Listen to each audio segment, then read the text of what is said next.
With the focus on community, connection, collaboration, could you expand a bit on the significance of that place or the scene that was kind of fostered there, and what role that played in this record coming to be in this way? Well, I mean, I think it's probably everything. I mean, that place is like the greatest. I mean, and actually just saw the Vlad and Alex, the guys who sort of opened Dickie Tenor. But even going back to before that, like when like James Everest and his whole thing was really like he was sort of like the bringer together of everybody. So he had these nights over at the front that when I first moved back to town, it was kind of the same thing as the Dickie Tenor, except like the Dickie Tenor had like this was like 5 years later after the front, so it was a bit of a younger crowd, and but just sort of fostering just like the blending of all kinds of different genres. So like it was like there was sort of no like lane that wasn't right to be in. Like it was like you had rap dudes that would go down there, like jazz people that would play there, go down there, hang out there, indie rock people that would go down there, experimental, weird, freak out shit that would go down there. That's a cross-pollination.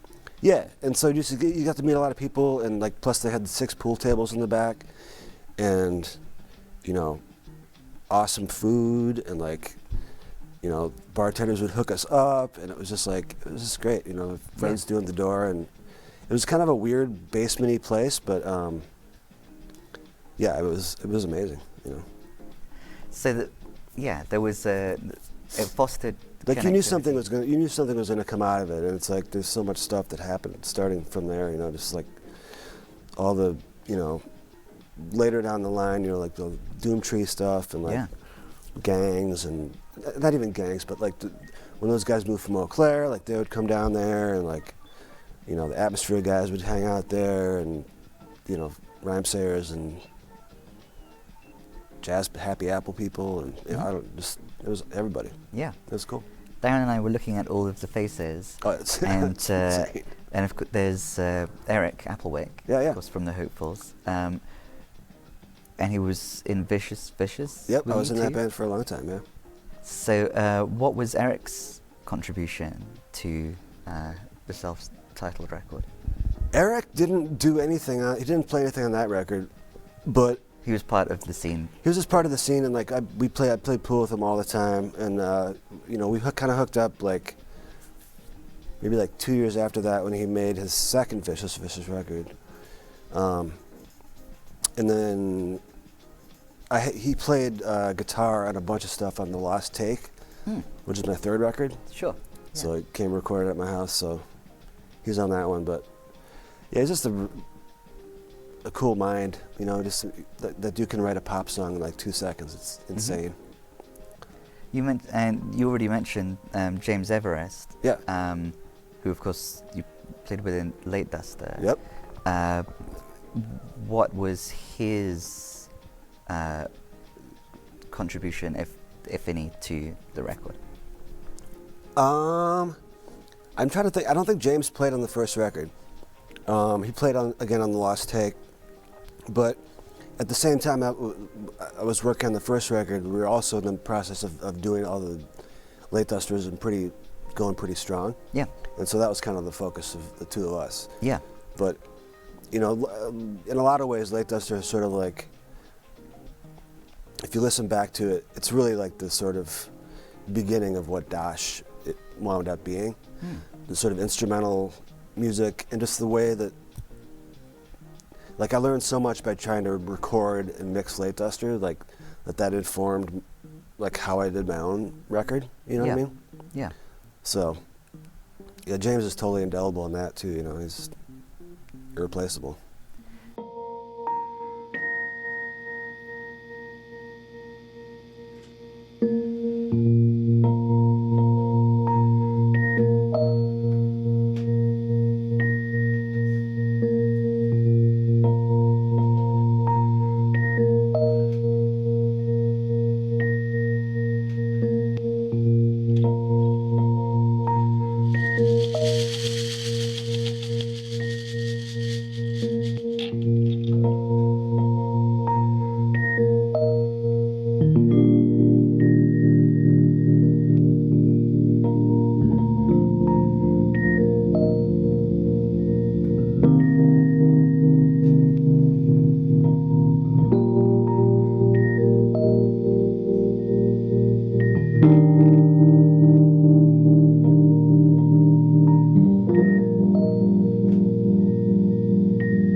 at the time when you're creating the first record, the main thing that you were known for was playing drums in Fog with Andrew, yeah?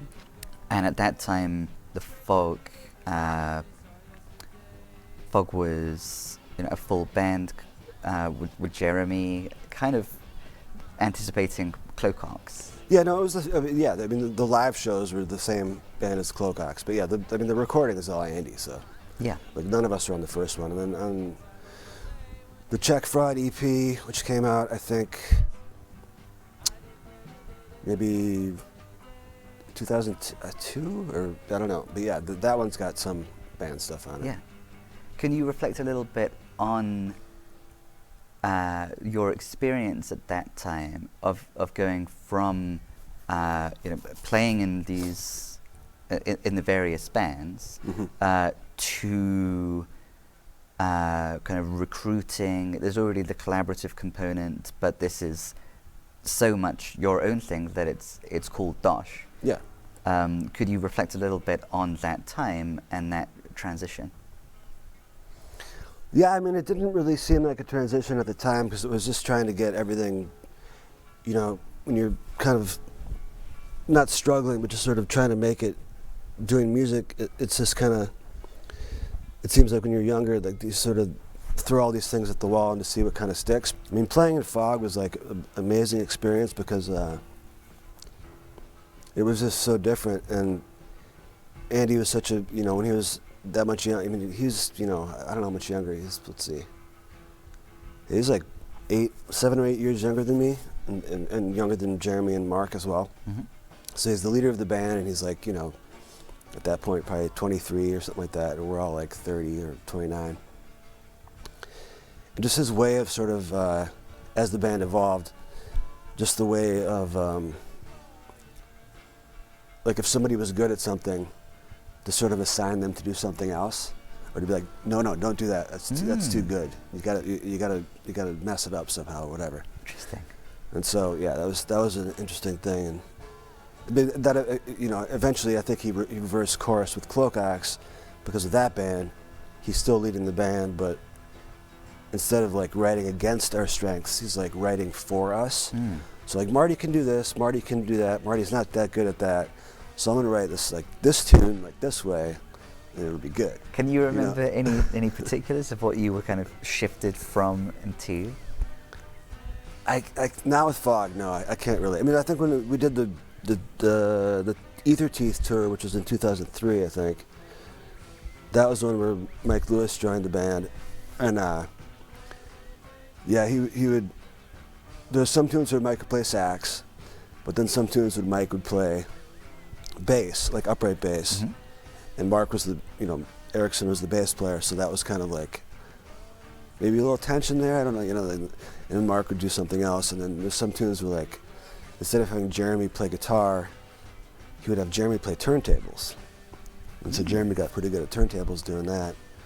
But yeah, it was just stuff like that, just kind of trying to mess with your expectations and try to make something that's just like weird. I don't know.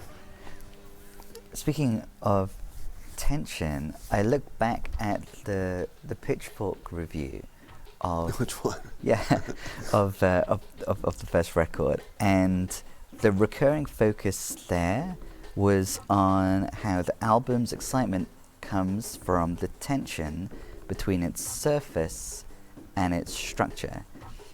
So to kind of elaborate, the beats flurry past and drop out the second that you're done with them. So the beats are kind of more sporadic. This is true. But then the compositions, like the melodies, upbeat and charming, playful, and obviously there's the childlike component, which is kind of heightened by the track that we were talking about, right. by the voice there. Do you have any thoughts? Do you think that that's what the album's excitement consists in? This tension between its surface, where people immediately kind of hear those the melodies, say, and then and the structure. Yeah, it's hard for me to assess that, but just because like I don't.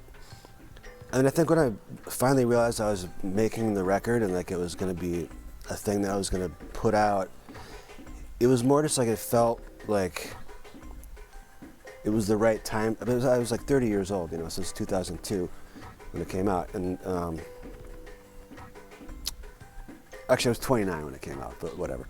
But it just felt like this, like when I listened to it and over and over again and worked on it with Ben and like mixed it, played it for people before I pressed it, it just felt like it was a sort of like honest distillation of me, you know, and that was the sort of like, I as far as like structure and all that kind of stuff, like, you know, I wanted it to be sort of like kind of funky, but kind of like atmospheric too, and, you know, but I didn't really think that much about it. It was just sort of just happened, you know. One other example of the tension that struck me looking back at that review was specifically with the drum strikes. They refer to like the fuzziness because it's analog, but then also the digital precision because it can be cut off. Right. Could you just maybe expand a little bit on your relationship with that cocktail of like precision and fuzziness? Yeah, no, I think that's probably like, I mean, that probably has more to do with just sort of like my love of hip hop. I mean, just the sort of like when I was working with Ben in the first one, he had this mixing deck. Ben Durant. Ben Durant, yep. Yeah. And we had loaded all this stuff into his Pro Tools computer. And, you know, and when he heard all, because there was just 8 tracks on my ADAT, that's all there was in the first record, was 8 tracks. And we did some overdubbing there, but it's mostly just 8 tracks. And so when he heard all 8 tracks, like he just loaded them into his computer and like I just dropped off the cassette. And so he's hearing like all 8 tracks at the same time. He's like, what the hell is this? You know, this is nuts. Because it was just like a tsunami of just like things coming at you. Yeah. And then so when I eventually went over there to start helping to start mixing it, he showed me this mixer thing he had for, you know, Pro Tools, where I could basically mute or do volume swells on each of the 8 tracks that were playing as they were playing.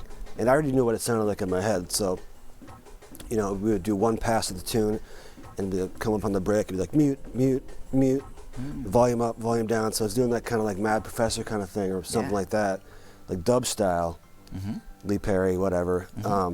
But then after we had done a few passes of each tune, he was like, oh, now I understand what's going on. So, but then we would go back and tweak them more.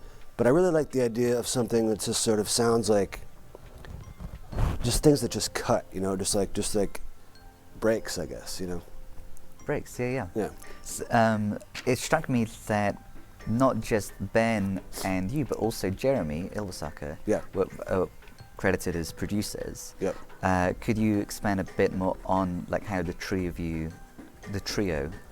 worked as producers? Well, on the first record, Jeremy only produced 1 tune, so that was the one. But again, that's like what I was talking about with Andy and with JT and those guys. The one Jeremy did, the only thing I gave him was just like one.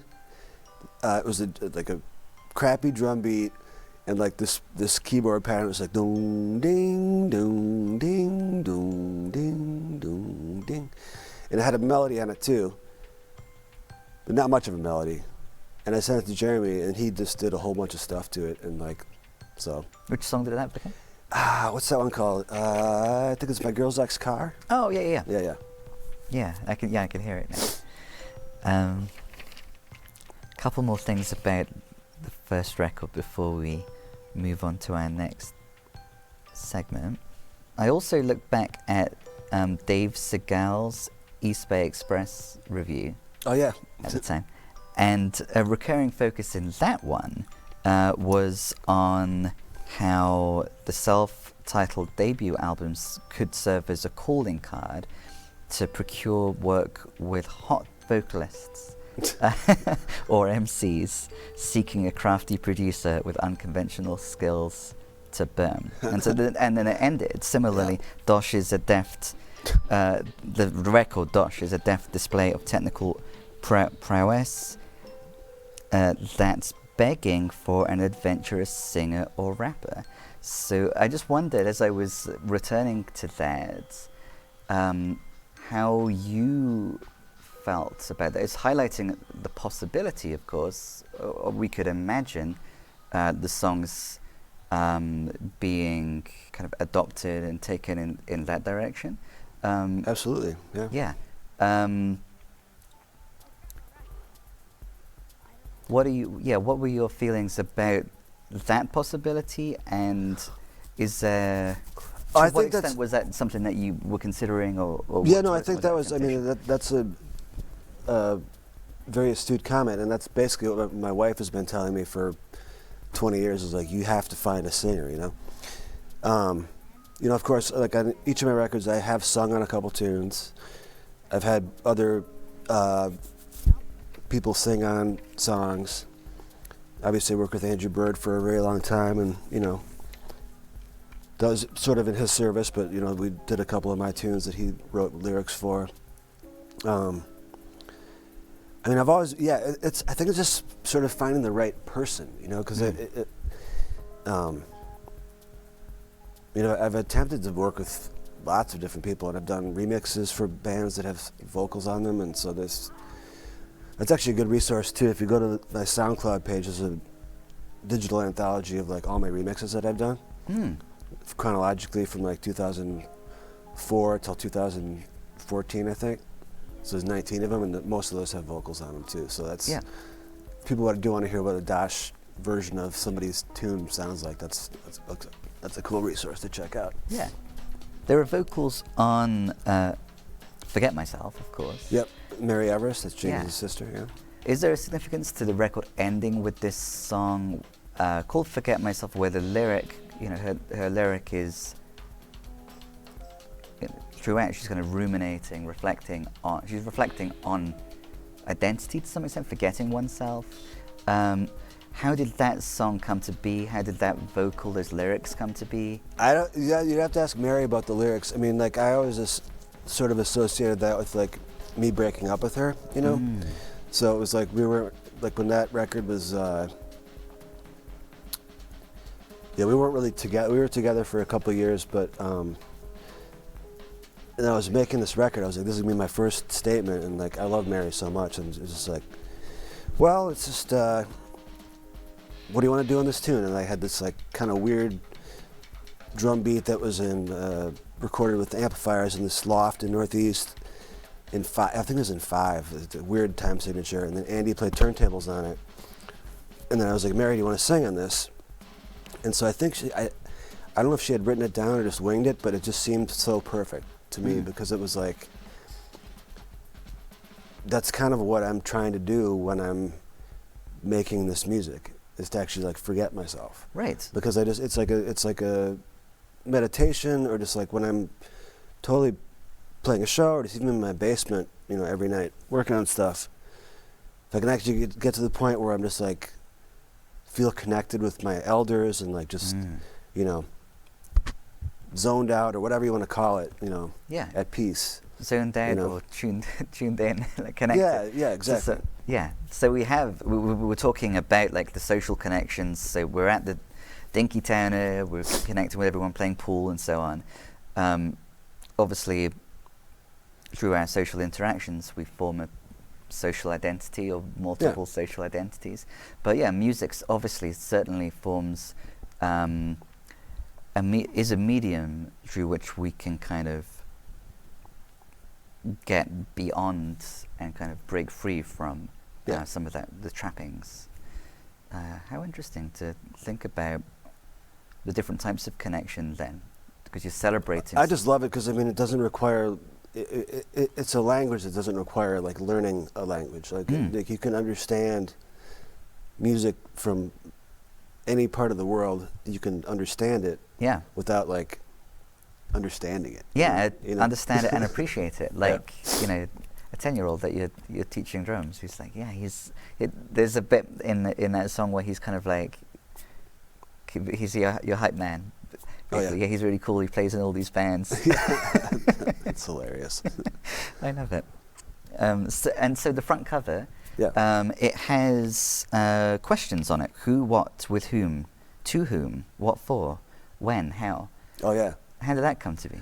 So that cover is like, are you familiar with Montessori education? Yes. Okay, Yes. so that's an actual Montessori educational piece of material that teaches kids about verbs and adverbs. Nice. So the middle is the verb, Mm-hmm.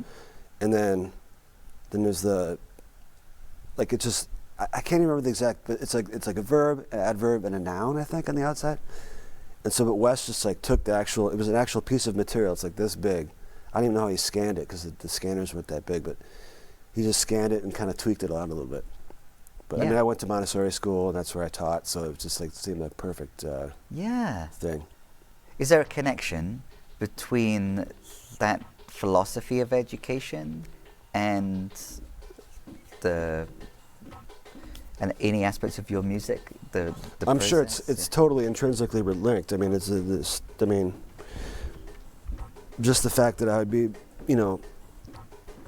privileged enough to like feel like this is an okay vocation to pursue, and spend whatever, like after college, like 7 years just goofing around trying to make music, and like just knowing that this is like what I want to do, and not feeling, for the most part, not feeling judged and being like, why don't you get a real job kind of thing, I mean, I did have a real job. I worked in the school for a number of years, but just this sort of letting kids know that like what they want to pursue is probably what they should pursue, Right.